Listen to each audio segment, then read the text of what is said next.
Aujourd'hui, il y a eu un jugement au niveau de la Cour, je pense que la Cour fédérale à Toronto par rapport à une poursuite qu'une dame avec une déficience visuelle elle a amené en fait le gouvernement fédéral en cours pour la non-accessibilité d'un site web lié à l'emploi. Donc, elle ne pouvait pas postuler ou en fait, elle avait besoin d'une assistance extérieure pour pouvoir postuler de façon adéquate.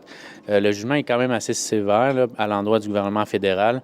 Il faut comprendre que ça fait quand même 9 ans là, qu'il y a la NSI ou la CFL là, au niveau du standard de la recommandation sur l'accessibilité au niveau fédéral, puis ça n'a pas eu vraiment d'impact.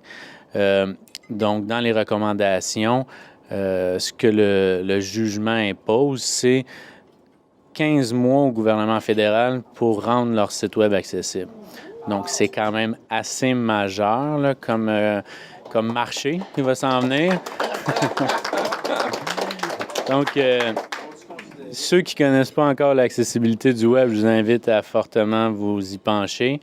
Faut noter aussi que le gouvernement québécois est dans le développement d'un standard pour l'accessibilité qui est basé sur WCAG 2, qui va être propre au Québec, qui devrait être adopté d'ici la fin de cette année ou en début d'année prochaine.